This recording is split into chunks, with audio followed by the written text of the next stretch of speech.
Welcome to Mr. V Teaching Math. In this session, we're continuing to look at simplifying algebraic expressions and equations. We are here looking at these other techniques. We're now working on exponent laws. But before we can get into exponent laws, we got to talk a little bit about exponents. So here's a quick chart of the base 3 and what happens to it when you put it to various powers. So 3 to the power of 1 is, of course, itself.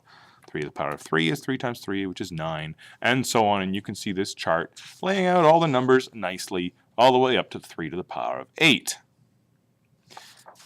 Let me take an example of a question. Let's have 3 to the power of 2 times 3 to the power of 2.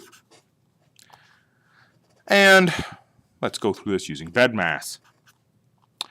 Brackets, nothing. Exponents, yes, I have to do that one first. Copy down what I'm not using. I get 9. I'm going to do that one next.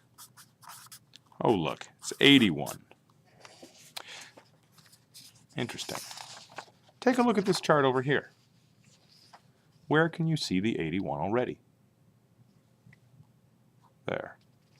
Now take a close look at this question for a moment. 3 to the power of 2 times 3 to the power of 2. If I really wanted to, what if I wrote this in long form? Well, that's 3 times 3. And then times it's in the middle.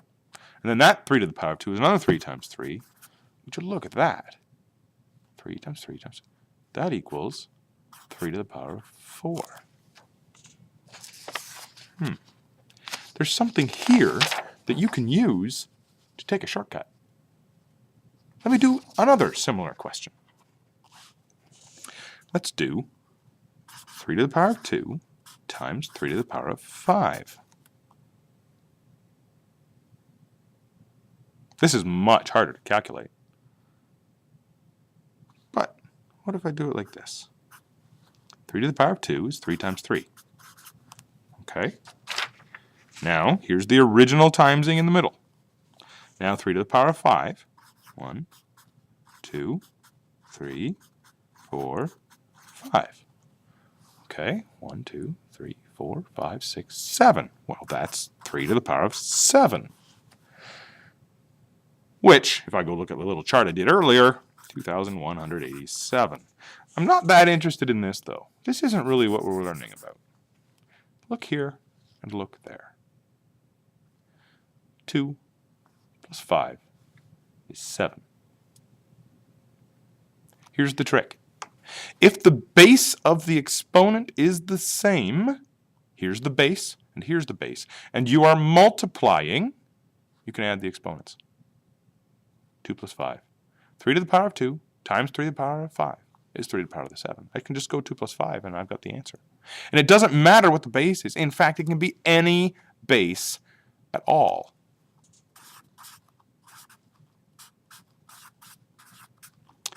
X to the power of 2 times x to the power of 5?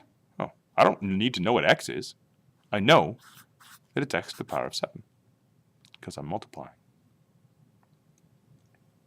Now, I wonder, if I wrote a question like this, and I were dividing,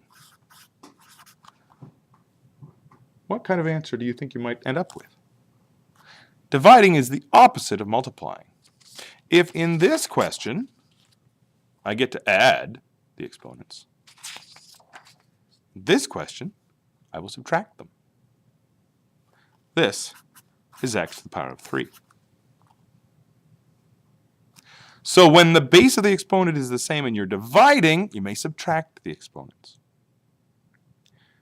That is how exponent laws work. Let me do a number of examples.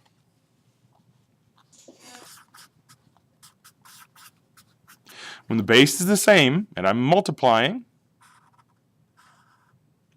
you may add the exponents.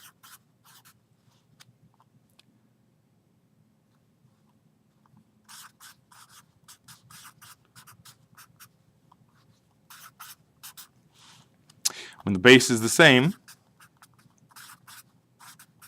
and I'm dividing, you subtract the exponents. 5 minus 2 is 3. Watch out for questions like this, though. 2 minus 2 is 0. And anything to the power of 0 is equal to 1 if x is not equal to 0. If this is 0, the question doesn't work. So your actual answer is 1 if x does not equal 0. Watch out for those kinds of questions.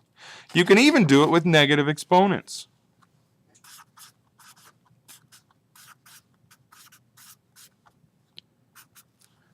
When the base is the same and I'm multiplying, I may add the exponents. So I'm going to do positive 3 plus negative 2, which gives me x to the power of 1.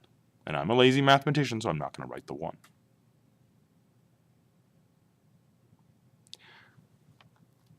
That's how to do exponent laws.